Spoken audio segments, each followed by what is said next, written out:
Yeah, yeah. Great start. I'm Playful. so excited to be here with you, Mariam, and just like get a chance to connect. It's been a long time since we talked. You've done amazing things since then, and I've been watching and cheering as much as I can from the sidelines. And so it's just great to have you. Thanks for coming today. Thank you so much, Stephanie, for having me once again. Always a pleasure to connect with you. Love what you're doing. Love cheering you on as well. So it's a total mutual fan club. And I'm just so excited we get to chat after quite a while. I think it's been years. So super Yeah, excited. it's been a while. Yeah. So we go way back to being not in the same cohort, but from the same accelerator. And I met Miriam before I actually kicked off Crown Hunt officially, and immediately was drawn to you. You were a rock star from the beginning. Like you were so confident, you were pitching, like you were ballsy. I just immediately I was like, this girl is a winner. Like for real. I really thought that from day one. I just thought you were dope. So Oh, I'm super pumped to be here. So today I really wanted to talk about a couple things. One, just to introduce you to everybody and let you tell the folks that will be joining live and then also watching on the replay who you are and your journey. But then I really want to talk a lot about traction and and community and how those things interplay. So we'll just start off by why don't you tell people where you're calling us from today and what Breshna is all about. I love that. So I'm calling right outside of DC, so Northern Virginia, which I have been calling home for the past 15 years now. I'm originally from Pakistan. And fun fact, Breshna actually means lightning in the Pashto language, which is my mother tongue, which is a regional language in Pakistan. And what I'm building is Breshna, which is a platform that allows people to make their own video games without any coding or design skills. So, kind of like the best way to think about it is like the Canva for gaming. So anyone can go on there, make their own games. No coding, no design skills, and at lightning speed. That's incredible. I love the Canva example. I remember when that first like That started one being part stuck. of your language. I was like, that one stuck. Yeah. First of all, I just love what you're doing, how you're creating opportunities for all types of folks, but particularly in the education space for people to really have that tool has been a really big deal. Has that been the education world been like a huge part of your traction and your growth, or like how would you describe the people in the community right now? Awesome. Okay. So education is one of the largest use cases of Brashna. And I do think that that has something to do with the fact that I come at this from having worked in the education space for 15 years. So I was an economist at the World Bank, working across 22 different countries, Sub-Saharan Africa, South Asia, and Middle East. And what I realized was that often the way we deliver education and even like behavior change, it's really boring and it's not very Mhm, fun. So 8 years ago, I actually started a gaming studio before I was building Brashna, where we were making mobile games for positive behavior change. So one of the first games we made was a period game where you're catching pads with a pair of undies and then you're I busting love the that. menstrual. Yeah, it was so cool. And then, like, I mean, it just picked up and people loved the idea of hyper casual games for behavior change. And so Mm, at the gaming studio, we really realized that there's a huge power in changing how video games are used, right? mhm, Beyond entertainment for education, social impact marketing. But then I think what we didn't realize was how much we had to change how video games are created because mm. making games is still very expensive, very time consuming, requires a big skill team. So that is the cost, time, and skills barrier that we were like, let's change that with Breshna.io. So no code, zero cost, lightning speed. That's awesome. Um, a question that I think a lot of people who will watch this have is just everybody is trying to get traction, right? And I think that you've clearly demonstrated that at your company, and for a long time though, for most people in the beginning, is fairly elusive. Did you have a season of that? And like, how did you navigate that season when you were having to just experiment? Did you have a process around how you conducted experiments and validated them? Yeah, I think Stephanie, traction itself is such a loaded word, I especially know. for founders, right? And I mean, I think it like has like it almost gives me trauma sometimes because it's like when you're fundraising, they're like, "Do you have traction?" And I'm like, "I don't know what like what is this holy grail of traction, right? And how do Yeah. you define it? Is it like And I think it's such a changing goalpost as well, because I think like Mhm. before you have a product, it's like, do you have a wait list? And you're like, yes, I do. And then they're like, no, but you need like, users. And then you're like, okay, I have users. And then they're like, nah, actually, like it's paying customers. And then you're like, I have paying customers. Like, it's like, I mean, it's just like, I think it just keeps like traction itself is very is not tangible. But I feel like what is tangible is momentum. And I feel Mm. like it's like one of the things that I realized, and this I've literally come, I mean, after 2.5 years, I think if there's one lesson that I keep reminding myself is there is no one investor, one client, one feature, one thing that's gonna get you there or that's gonna break you, right? And everything. And I think the unfortunate thing that happens with us, that elusive period that you're talking about, like when we started Breshna, we launched it and it was like spaghetti on the wall because we had no idea what it was going to get used for, and people were using it for so many different things. It was like Mhm. here was education, a dentist was making a dental hygiene game, then like there was social impact, there was like entertainment, like Trevor Noah games and makeup games and Halloween games.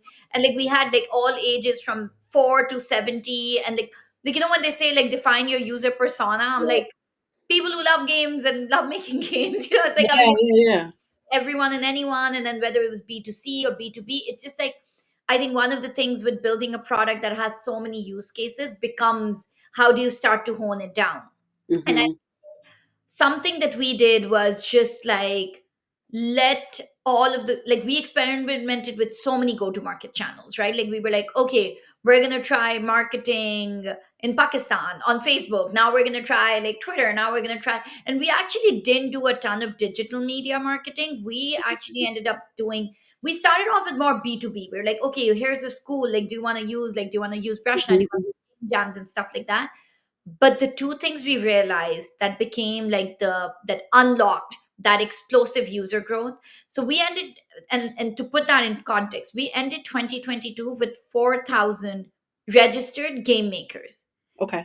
We ended 2023 with 175,000 registered, Wow. right? Wow. So Wow. that That's a that big that's a like big yeah, that hockey stick growth, Yeah. that actually what we realized was that our biggest bottleneck was people don't believe how easy it is to make a game on Breshna. Oh, So they're like, oh, this is cool. I'm sure my kid who plays Roblox is gonna love this. yeah. Actually, your kid who plays Roblox might find this boring because it might be too simple for your kid who plays Roblox.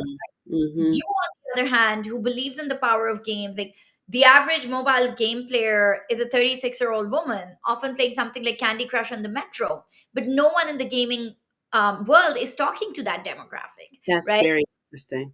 So I think it was that we were like, you know what, let's supercharge our users and let Mhm. them become the ambassadors for this. Because if I keep saying no, trust me, no, trust me, because it's the first game that they have to make, it's not working. So no matter how many Mhm. demos, no matter what, it was that action of making the first game. So we just supercharged. We had an ambassador program. We supercharged our users, and then there was a flywheel of content creation. So once a teacher made a game, she would send it on a WhatsApp group to like 40 kids, and then 19 of those would go on and make their own game because they were like, my teacher made a game, I can also make a game. So I think there's that flywheel of content creation and the ambassador model that became that that unlock. That's excellent. Thank you. There's just like so much to unpack in there. So, when you created your ambassador program, did you have your ICP like really refined at that point? Or did you have a broad group and then you started to see who within that group was really going to be effective? We actually did ambassador programs across countries. We did different like incentives for them, and it was like in some cases it just fell flat. Like the US, for instance, was just a place where incentives weren't working. Like we were, and it was really interesting, we started our ambassador program targeting teachers because we were Okay. like, this makes sense, right? Like it's a teacher, Right. you share it with another teacher, ed tech, blah blah blah. It's so wild that the ambassadors that like really stuck were actually, so this is 2023, right? So we're in the bear Mhm. Mhm. market. um Web3 is going through its thing and everything, right? Mhm. And Mhm. everything. So Mhm. it was very interesting. There were mods and community managers that no longer had jobs, and these were people that were already in discords, and they already had WhatsApp groups, and they already had communities, but they had nothing to share with their community anymore because all of the projects that they were part of unfortunately shut down. So that demo, that very specific Wow. persona, were the Mhm. people, and they brought in teachers and they brought in users. It was just that they were the ones that already knew how to mobilize a community, and that is Wow. what, so it was just youth Oh, super learning on. interesting. There's just such good stuff to pull out of that. So what I love, so this group, Founders Fam, is really about one, enjoying the journey because it's really hard. And I think that my experience has been that this is like 80% psychological and so, like dealing with that. And then the other part is building community.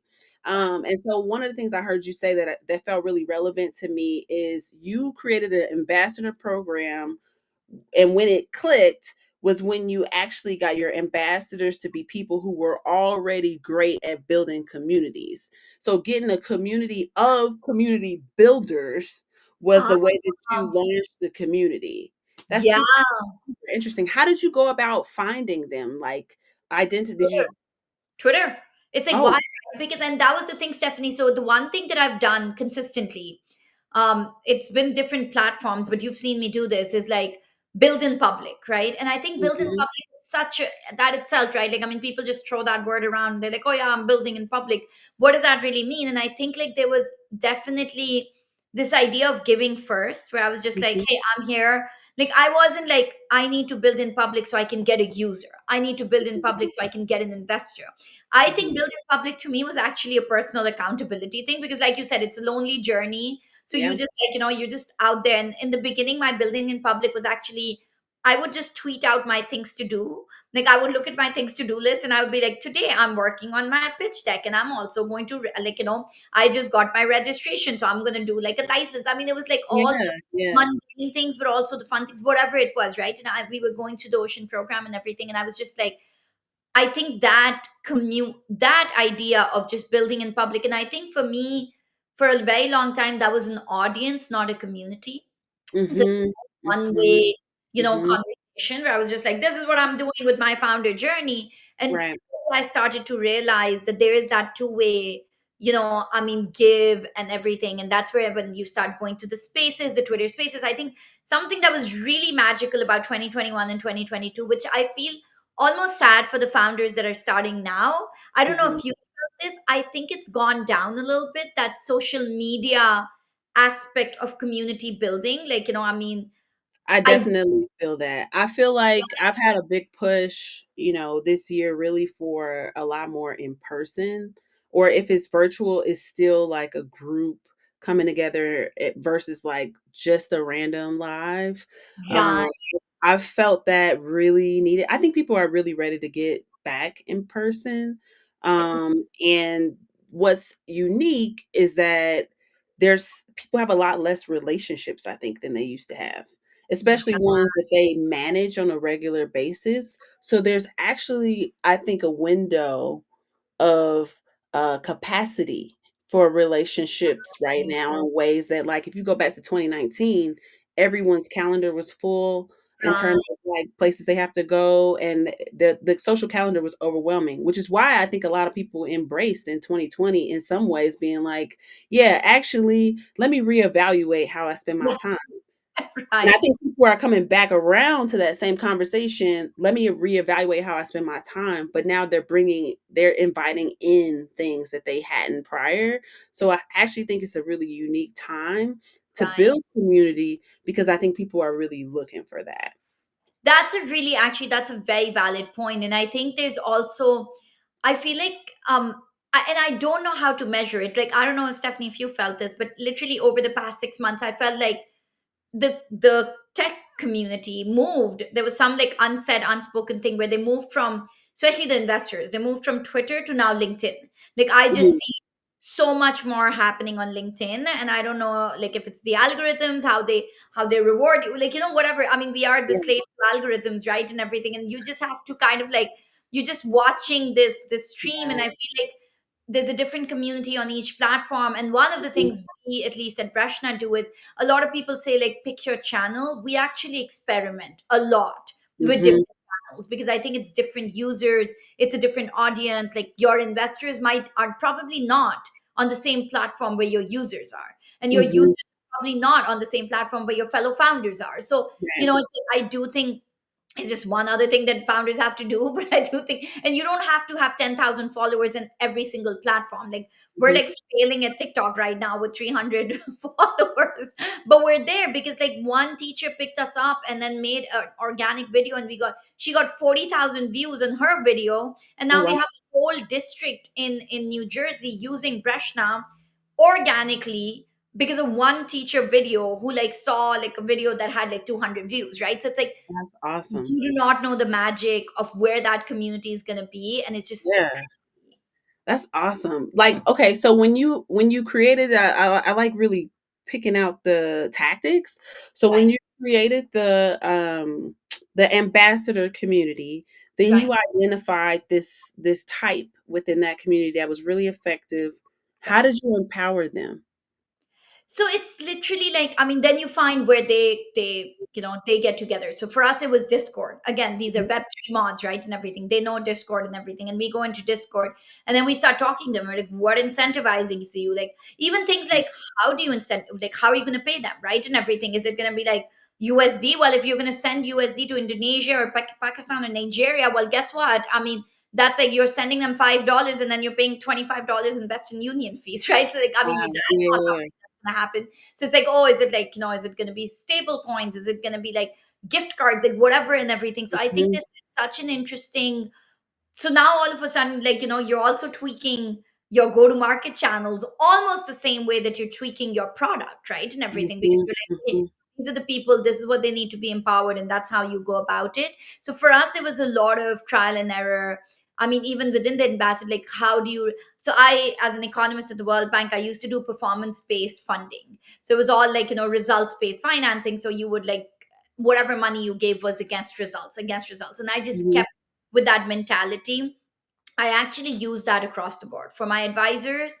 When people are like, I'll be your advisor. Can I be your advisor? I'll like take equity. I'm like, all right, then like, we're gonna do results based and everything. And I think so many people in the beginning are like, yeah, I'm gonna put my advisor to work, but then you Yeah, don't know how to measure it, right? Like they right. make two commissions, and then there's a vesting schedule of 4 years, and then they've disappeared. They haven't Right. made emailed you in a whole year. So, anyways, I digress. But it's like, I mean, so we kind of use that similar like results based financing, but then Mhm. also how do you measure? So for us it was like every active user you bring in, you get a reward, right? But every active Mhm. user is identified as someone who goes in, creates an account, and then completes a full game on Breshna and everything, right? Because Mhm. for us it was that first game was the bottleneck and everything. So then it was like, how are you now measuring it? Like, do you now hire a team of people who like seeing, like, so then we had to very fast build our data systems to be able to like, automatically measure that and everything. So I Yep. think like there's a very interesting, I think there's actually a lot of work that goes into go to market channels as well.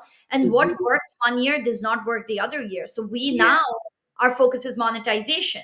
So now we're Mhm. shifting away from the, because now it's no longer keep bringing in new users. Like Mhm. that's a priority, but that's a little bit lower. Now it's about, okay, how do you engage these users? How do you start to monetize? Where are the B2B partnerships? So now Mhm. it's different go to market channels, right? And Right, everything. right. I just think whatever the priority is, it's just a different thing. Yeah, I love that. I love, in terms of, like, internally at your team, how did you focus, how do you focus people on go-to-market? Like, I know you have a broad team, but, like, in terms of roles, because a lot of people who will watch this are just starting to acquire their startup team. They're just getting closing funding rounds, and so figuring out, what type of talent to push towards those goals, I think is something that people want more insight on. Yeah, I mean, this is where I feel like, Stephanie, how like everyone has like a competitive advantage. I think this is one of mine, is like, I have been very, very lucky to actually build with my brother and my co-founder. And so he's my COO, and he manages the entire dev team in Pakistan. So it's Okay. almost like we have like two separate tracks, right? And everything. It's like everything around the product.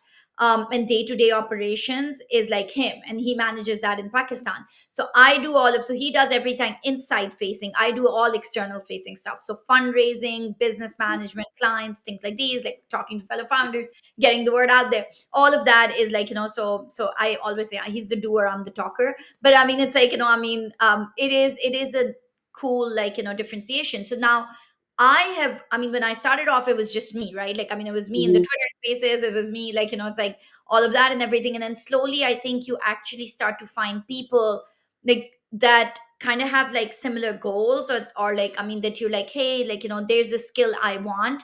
And for me, mhm, it's actually been really interesting. Like, I often engage fellow founders. Like, I mean, my VP of business development is a fellow female founder. She's building her own team, but then, like, it's like there's so many things that we learn from each other. And like, it's like founders are always like, all right, I mean, if you're at an earlier stage, you're looking for like a side income. Oftentimes it's not as much about the hours, it's more about the strategy. So even mhm, when we're sitting together, we like strategize together.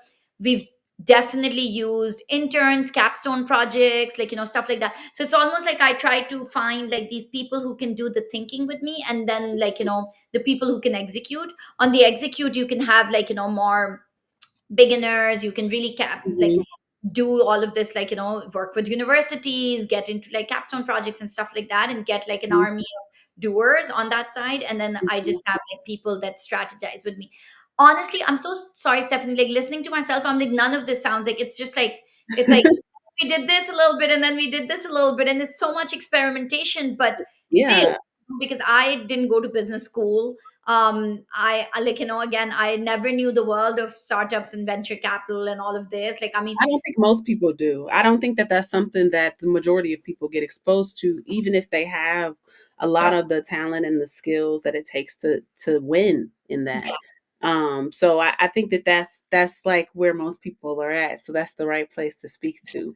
Um, I like to talk a bit about like just the mentality and like the psychology of going through an experience like this and chasing your dreams. And one of the things that I like to ask is just like, what gave you the audacity to do this? I think I I really say do. that with sass and love. Yeah, yeah, no, absolutely. I think there's literally, I feel like, Stephanie, I ask myself this. I'm like, if I think that like each founder has a certain level of delusion on day one, that that sometimes I'm like, if we were able to take an actual peek into what life is going to be like would we have, because it's like sometimes I'm like, I am so glad I'm on this side now. Like, I'm so glad we got traction. I'm so glad like we were able to get 2.5 million dollars. Now we have 27 months of runway, right? I'm so glad I have an amazing team, that we're gearing up towards a series A, that we have a product that actually works, and then like people love, and then people are willing to pay for.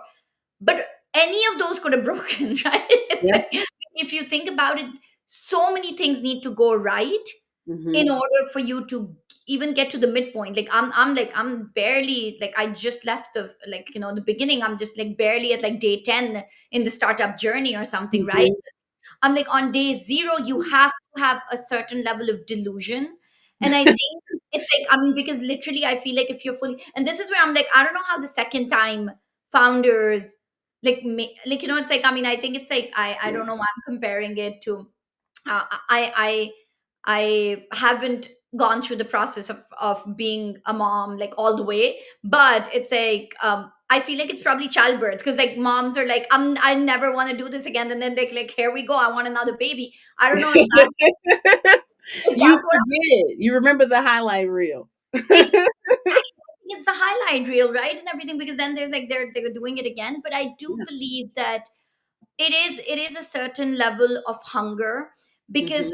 I mean, I consider myself an oldpreneur, right? When I started this, I was already 35, like, and everything, and I was already like, I'm like, I had finally achieved the peak of my career as an economist. Now, like, the World Bank was my dad's dream for me. Like, I was Mm. in third grade when he was like, "You're gonna be an economist and you're gonna go work at the World Bank." And working at the bank was like a whole thing. Like, I mean, I put 15 years over there, and I was finally at that Yeah. point where I was at the peak of my career. It was a nice job with very nice benefits, of great pay, like, and everything. Mhm. And then I'm like, oh yeah, forget all of this. I don't want. of this. I'm gonna start from scratch in a place where I don't know. And like, I mean, I literally was like mid-career, and then I'm like, here we go, day one again, right? And everything. Yep. So I think like you have to love a little bit of, you have to have a little bit of delusion, have to have a little bit of narcissism. I think you have to like, you know, it's like there's so many things that need to come together in order for you to want to do this. But then again, I mean, even now, so my manager had given me a sabbatical. Like when I went to quit my job, she was so kind. She was like, I don't know, maybe if you've lost it, like I don't know what's going on with you and this whole thing, but here's what I'll do. Like the first time I went there, like, we'll promote you. I'm like, I'm not bluffing, like I want to leave, I want to do this thing. And they're like, okay, you know what, here's your promotion, but also like we'll give you a 2-year sabbatical, so Oh we'll my hold your job goodness. for you. Yeah, so they're like, we'll hold your job for you, Wow. you decide if you want to come back or not. Like we like what you're doing. It Wow. was so kind. She was so kind. And that clock stopped ticking last month. So that's when my 2 years were over. And I had that very real conversation. I was like, now I've been doing this for 2 years. Like I could go back. There's a job waiting for me. And I just, there is not a single bone in my body that doesn't want to do what I'm doing right now, right? And I Yeah. think that I feel like that's something that a founder, you know, that every founder experiences, that of all of the hardships and of all of the odds that are stacked against us, I feel like we just want to build a future that Yeah. we have seen, and we can't unsee that tomorrow. I cannot unsee the vision of Yep. having a TikTok for video games, where I grew up playing video games, where I didn't see people like me. I didn't, it was always a New York City skyline and the yellow cab and the white dude in every single video game I was Yep. playing, right? And everything. So I was like, I need to see where is the diversification of content, where are the games for education, where are the games for social impact, and I can't unsee that future. I absolutely love that, and I feel like that's so well wrapped that I just I have one more question, but we might wrap it there because that was so good. And that is, give me a little bit of what your self talk sounds like. I'm gonna give you an example. Mine is ridiculous and a little. It has expletives in it. My self talk sounds a little bit like, "Bitch, if you can't do this, nobody can." Okay, so get it together. If you need to take a nap, go take a nap. You need to lay down, go lay down. But your ancestors, they did too much. They are too capable. They made you able to be in this spot. And so if you need to rest, rest, don't quit. Get up tomorrow, figure it out. That's my self pep talk. Now give me yours. Girl, I don't know. I don't know about myself. Pep talk. I want a recording of that thing. It's a recorded, and I'm gonna play that to me. It's like, yeah, I'm not like I don't know. You know, I'm not like I don't have a self talk that's good. You know, I mean, it's like, but I do think for me, it's like it's actually a very interesting thing. It's just this idea of, you know, it's a sense of responsibility in a Okay. strange. It's like this idea of I want to build a better product, and this is going to sound so cliche and so cheesy, but I actually had, like, you know, I mean, I've had parents email me and be like, hey, our kid got better at math because we were able Mhm. to make a game on Breshna, right, or something, or like someone used Breshna at a conference and was able to get engagement like they've never gotten before and everything. So I think it's, for me, it's like, hey, if we disappear tomorrow, right, those users would not have that engagement tool. I'm sure another one would might come up or something, but it wouldn't be, they're already there. They've invested their time. They've invested in Mhm. me. They've said, okay, you know what, I'm gonna put my faith behind this. I'm gonna put my time behind this. Then there's my team. And I think the team part really comes heavy, right? Because you are Mhm. legit managing households. Like there Yep. are entire households that run because you've created opportunities. And I Yep. think that economic, and I think this is like probably a little bit of the immigration mentality, because like I think that idea of salaries is something that's so critical. And for a lot of my team, this opportunity is so unique because they get to be in Pakistan and work for a US based company where they're compensated very well compared to what would be in the Pakistan ecosystem and everything, right? So it's Mhm. like, I think it's that. And then it is the investors, right? Like, I mean, there are these big people who, I mean, like they see so many founder pitches. Like, I mean, there's founders, every rock you pick up, there's a founder coming out of it, right? And everything. And they somehow decided that I was the one who they would put that capital behind. it's wildly unimaginative to me that I wouldn't give it my 110% to make it worthwhile. Like that, being the steward of capital is just like I see it as a huge responsibility. So I think I come at it from a lot of, well, what else are you gonna do? There's all this responsibility on your shoulders. So like, let's get That's going. real. I think that's real, and I think it's very mature, honestly. And I don't say that sarcastically. Like I think it's. I'm serious. I think that that's real. I think remembering who has your back and who's on this journey with you, and the part that you play in delivering for those folks. I think that's a real thing. So Yeah. I am so glad that you came and talked to me today about this. I feel like our conversation was brief, but you dropped a bunch of really legit nuggets in this conversation. I mean, I'm actually going to go back and take notes from this conversation. Yes. Um, so I just want to make sure that everybody who watches this has a chance to find you, come check out Breshna, make some games, do all of the above. So let us know where to find you. Absolutely. So breshna.io,